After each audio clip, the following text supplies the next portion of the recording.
आप देख रहे हैं परफेक्ट 24 न्यूज़ और मैं हूं सुदर्शन कुमार चौधरी। आज पत्रकारिता से जन सरोकारिता की कड़ी में हम पधारे हैं कृषि विज्ञान केंद्र बिरौली समस्तीपुर। और आज मेरा खास बातचीत होगा, पशुपालन से संबंधित प्रशिक्षण देते हैं सर। और इनका सबसे पहले हम परिचय जानना चाहेंगे, उसके बाद जानना चाहेंगे कि क्या सब प्रशिक्षण देते हैं जिससे पशुपालक अपनी आमदनी को दुगुनी कर सके। सर स्वागत है परफेक्ट 24 न्यूज़ में। सबसे पहले अपना दर्शकों को परिचय बताना चाहेंगे, आगे फिर। मैं डॉक्टर रंजन कुमार, मैं कृषि विज्ञान केंद्र में पशुपालन वैज्ञानिक हूँ। किसानों को प्रशिक्षण होता है, तो प्रशिक्षण में क्या क्या चीज़ होता है। सबसे पहले अभी जो सब मतलब छोटे किसान, और चूँकि हमारे बिहार राज्य में 80% किसान मार्जिनल मतलब सीमांत किसान हैं, जिसको कि मुश्किल से 1-2 एकड़ ज़मीन है। तो उसके लिए सबसे मतलब अभी बिहार सरकार और भारत सरकार की ओर से बहुत प्रेशर है कि बकरी पालन पे हम लोग प्रशिक्षण देते हैं, उसका डेमोन्स्ट्रेशन भी देते हैं। तो प्रशिक्षण में हम लोग 3 से 5 दिन का प्रशिक्षण होता है। उसमें बताया जाता है कि बकरी को कैसे, बकरी पालन में जैसे में कि किस नस्ल का बकरी चुनाव कीजिए जो बिहार राज्य के लिए उपयुक्त है, उसको किस ढंग से खाना पीना देंगे, उसको किस ढंग से स्वास्थ्य प्रबंधन करेंगे, उसको किस ढंग से कमर्शियल बाज़ार में उपलब्ध कराएंगे। उसके बाद हम लोग बॉयलर फार्मिंग पे देते हैं। बॉयलर फार्मिंग पे भी देते हैं 5 दिवसीय प्रशिक्षण। इसमें है कि बॉयलर फार्मिंग चूजा से लेके मार्केट तक कैसे, मतलब जैसे फर्स्ट वीक में उसका क्या मैनेजमेंट होगा, मतलब उसको हम लोग कहते हैं ब्रूडिंग मैनेजमेंट। उसके बाद हम लोग कहते हैं ग्रोइंग मैनेजमेंट। उसके बाद कहते हैं रेयरिंग मैनेजमेंट। तो जैसे मुर्गा पालन बॉयलर का है कि ये 5 से 6 सप्ताह में मार्केट में उपलब्ध कराना है। तो हर एक वीक में क्या क्या गतिविधियां होती है उसके बारे में मैं किसान को प्रशिक्षण देता हूँ। तो मुर्गा बॉयलर फार्मिंग पे मैं किसान को बताता हूँ कि ब्रूडिंग मैनेजमेंट, जैसे कि हम लोग 1 से 1.5 सप्ताह ब्रूडिंग बॉयलर फार्मिंग में करते हैं। ब्रूडिंग मैनेजमेंट कैसे किया जाता है। उसके बाद ग्रोइंग मैनेजमेंट, मतलब 2 से 3 सप्ताह ग्रोअर स्टेज रहता है, उसके बारे में मैं किसान को प्रशिक्षण देता हूं। उसके बाद रेयरिंग मैनेजमेंट, मतलब 4 से 6 सप्ताह के बीच में कैसे फीडिंग करना है, कैसे मेडिकेशन देना है, कैसे वैक्सीनेशन करना है।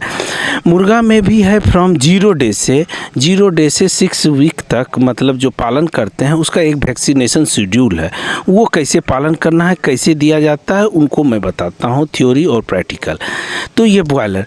दूसरा, बहुत किसान भाई का, अब चूँकि बॉयलर का जो बहुत लोग जागरूक हैं बॉयलर फार्मिंग से और से अपना ध्यान हटा रहे हैं लेयर फार्मिंग की ओर, जो पैसे वाले किसान हैं। चूँकि लेयर फार्मिंग सीमांत किसान के लिए नहीं है, उसमें 20 लाख रुपये की ज़रूरत होती है। हाँ, उसमें इनिशियल इन्वेस्टमेंट ज़्यादा है। जिस किसान को 15-20 लाख रुपया पॉकेट में होगा वही लेयर फार्मिंग स्टार्ट कर सकते हैं। तो वो बड़े किसान के लिए लेयर मतलब अंडा उत्पादन वाले, उसकी भी ट्रेनिंग देते हैं।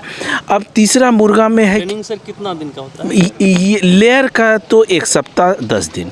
उसके बाद उसको एडवांस ट्रेनिंग के लिए हम लोग रिकमेंड करते हैं central avian research institute Bareilly है, चूँकि वहाँ भारत सरकार के इंस्टीट्यूट है, वहाँ पे थ्योरी और प्रैक्टिकल। चूँकि लेयर का हमारे यहाँ प्रैक्टिकल नहीं हो पाता है, सिर्फ थ्योरी होता है। फिर बैकयार्ड पोल्ट्री फार्मिंग मतलब देहाती मुर्गी, देसी मुर्गी पालन कैसे किसान करेंगे, मतलब घर के पिछवाड़े में। तो उस चूँकि बहुत किसान है कि नहीं सर अब बॉयलर से मन भर गया, अब हम देहाती मुर्गी पालन करना चाहते हैं। तो देहाती में कौन से नस्ल है, जैसे कड़कनाथ का नाम सुने होंगे। कड़कनाथ का भी बहुत पॉपुलर है कि वो उसमें बहुत से मतलब ये मेडिसिनल प्रॉपर्टी है, कोलेस्ट्रॉल कम होता है। कड़कनाथ हुआ, बनराजा हुआ, ग्राम प्रिया हुआ, इन 3 मतलब जो बिहार राज्य के लिए मतलब सूटेबल है कि किसान भाई उसके लिए कोई ऑर्गेनाइज, मतलब जैसे इसमें कोई एक वैक्सीनेशन हम सिर्फ कहते हैं रानीखेत कीजिए, और उसके लिए कोई घर बनाने की ज़रूरत नहीं है, उसको आप खुला छोड़ दीजिए। ये चर बुर के वो मतलब चरता है, कीड़ा खाता है, अर्थवार्म करता है, चावल वैक्सीनेशन की कोई जरूरत विशेष वैक्सीनेशन की ज़रूरत नहीं है, क्योंकि वो जो है 2 केजी 1.5 केजी का वो 500 रुपये केजी बिकता है और उसका मीट जो है जस्ट लाइक आपको मटन की तरह लगेगा।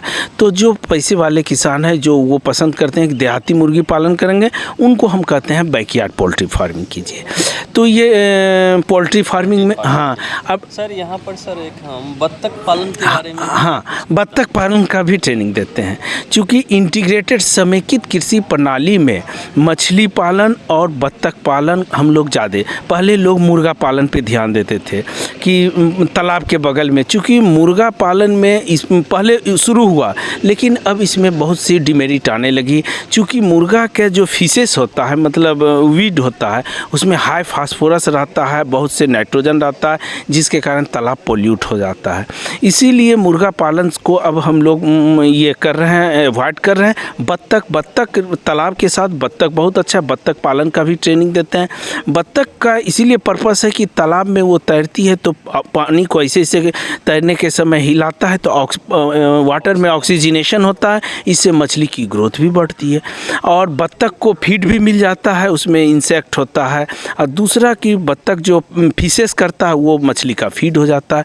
तो बत्तख पालन और मछली पालन दोनों सह पालन करने इंटीग्रेटेड फार्मिंग के लिए बहुत ही सूटेबल है। चौथा मेरा एस्पेक्ट है गाय पालन। गाय पालन पे भी हमारे यहाँ 1 सप्ताह का प्रशिक्षण होता है। इसमें गाय पालन में कि कैसे दुधारू गाय को रखना है, क्या फीडिंग मैनेजमेंट है।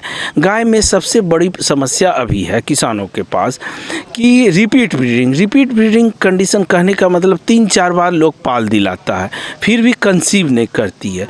तो उसको रिपीट ब्रीडिंग को कैसे मिनिमाइज कीजिए, कैसे घरेलू स्तर पे आप दाना, किसान भाई बाज़ार से जाता है उधर से सुधा खरीद के लाता है, बहुत सी कंपनी है, नाम तो बोलना सही नहीं है, लेकिन वो कॉमर्शियल दाना गाय को या भैंस को बोलते हैं कि सुधा दाना खिलाने से वीकनेस बढ़ जाता है शरीर में। देखिए हमको तो नाम नहीं बोलना चाहिए, चूँकि मैं सरकारी आदमी हूँ, कहेगा मेरे कंपनी, लेकिन कंपनी का नाम लुप्त करते हुए अगर सुधा दाना की बात नहीं, मैं तो कहूँगा कोई कॉमर्शियल फीड मुर्गा को छोड़ के, चूँकि मुर्गा का दाना आप घर में नहीं बना सकते हैं, ब्रॉयलर का दाना, ब्रॉयलर में बहुत, चूँकि वो कम अमाउंट खाता है तो कम अमाउंट में उसकी सारे चीज़ को मेंटेन रखना वो किसान लेवल पे संभव नहीं है बिना ऑटोमेटिक मशीन से।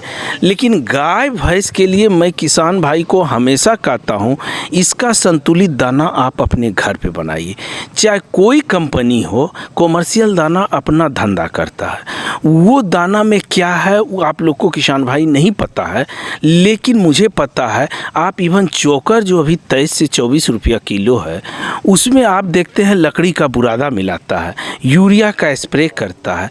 तो आप बाजार के दाना पे गाय भैंस के दाना के लिए सरे गले हड्डी भी सुनते हैं मिला दिया नहीं, हड्डी तो मिलाया जाता है, कंपनी वाला भी मिलाता है, हम लोग भी बोलते हैं, क्योंकि वो कैल्शियम फास्फोरस का सोर्स है। क्या मतलब कुछ सड़े गड़े नहीं, हड्डी को स्टेलाइज पोल्ट्री फीड्स में देखते हैं। हाँ, ट्रक हाँ, हड्डी को वॉश किया जाता है, उसके बाद ऑटोक्लेव से स्टेलाइज किया जाता है। वो कैल्शियम फास्फोरस का सोर्स है।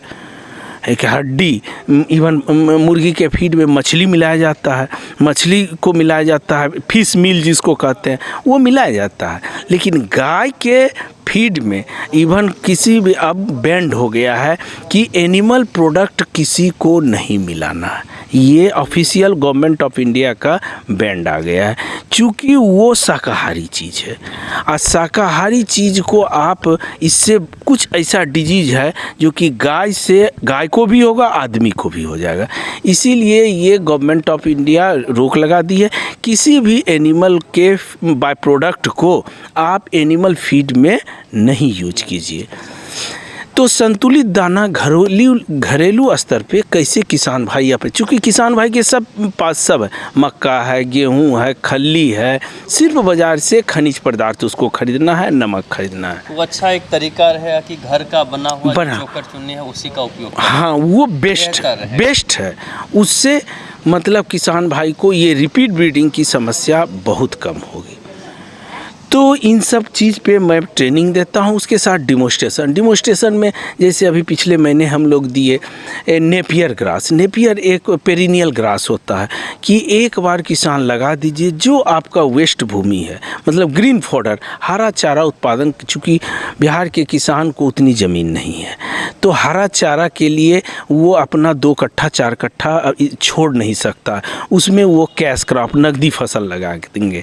नकदी फसल लगाएंगे, कोई किसान को कहिएगा 2 कट्ठा में आप बरसीम लगाइए, नहीं लगाएं, सोचेगा 2 कट्ठा में 1 कट्ठा में हम बैगन लगा देंगे, 1 कट्ठा में टमाटर लगा। तो मैं किसान को कहा कि जो आपके पास वेस्ट लैंड है, जो बांध है तालाब का, जो बेकार जिसमें कुछ नहीं करते हैं, उसमें आप हाइब्रिड नेपियर संकर नेपियर लगा दीजिए, उसके बांध पे 1 साल लगा दीजिए, 4 साल आप खिलाइएगा काट के। ये पेरिनियल हुआ। और ये सर क्या है सर? ये बीज हम लोग हमारे कृषि विज्ञान केंद्र से उसका स्लिप, जैसे गन्ना में स्लिप लगाते हैं ना, उसको टुकड़ा करके, और उसे हम लोग पिछले 10 क्विंटल यहाँ से 2 क्विंटल डिमोस्ट्रेशन किए। किसान बीज लेना चाहते हैं उन्हें यहाँ आसानी से उपलब्ध हो जाए। हाँ, अब इस बार हम लोग 10 क्विंटल बांट चुके, इसीलिए अब नेक्स्ट सीजन में, चूँकि इसका लगाने का जून जुलाई अगस्त यही बेस्ट सीजन, चूँकि इस बार तो अभी तक बारिश कंटिन्यू है। बीज चार्जेबल है निःशुल्क? हम लोग तो ऐसे किसान को जस्ट दिए ट्रायल के लगाइए, पॉपुलराइज के लिए, कि किसान भाई नहीं जानता था तो हम लोग free of cost demonstration purpose से उसको शो कर दिए कि हम लोग प्रशिक्षण के हेतु किसान दिए। हम इवन पेपर में निकाले थे कि जिन किसान पशुपालक भाई को नेपियर का स्लिप लेना है कृषि विज्ञान केंद्र में संपर्क कर सकते हैं। तो बहुत किसान हम लोग 30-40 किसान को डिमोस्ट्रेशन के हेतु दिए। पुनः अगले साल मैं दूंगा। उसके बाद हम लोग ग्रीन फॉडर का, जैसे ज्वार बाजरा, अब सीज़न सब ऑफ हो गया, अगस्त आ गया, हम लोग ज्वार बाजरा भी दिए। फिर रबी सीजन आएगा तो बरसीम का बरसीम भी ग्रीन फॉडर होता है। पशु का सबसे बेस्ट मतलब प्रोटीनियस हरा चारा गाय भैंस बकरी के लिए बरसीम है, वो भी बहुत अच्छा हरा चारा है, लेकिन वो रबी सीजन में, वो आपको अक्टूबर में लगेगा, फरवरी में ख़त्म हो जाएगा। और ये नेपियर है जो कि आपको सालों भर रहेगा। तो इन सब चीज़ का हम लोग मतलब ट्रेनिंग और डिमोस्ट्रेशन दोनों देते हैं। तो ये सारी गतिविधियां होती है। उसके बाद एडवाइजरी सर्विस, मतलब कोई किसान आता है पशु बीमार है तो उसके बारे में हम लोग सलाह देते हैं। अगर ज़रूरत पड़ती है तो वहाँ विजिट करके भी उसका हम लोग प्रिस्क्राइब दवाई नहीं देते हैं, चूँकि हम लोग के पास वो फंड नहीं है, लेकिन उनको ये सलाह देते हैं ये मेडिसिन आप दीजिए। बहुत बहुत धन्यवाद सर, आप अपना बेशकीमती समय दिए हमारे चैनल को, और दर्शकों को, किसानों को, युवाओं को बताना चाहे कि पशुपालन करके किस तरह से अपनी आर्थिक स्थिति उसको सुधारा जा सकता है, अपनी आमदनी जो है उसको दोगुनी की जा सकती है। एक बार पुनः सर परफेक्ट 24 न्यूज़ की तरफ से आपको बहुत बहुत धन्यवाद सर।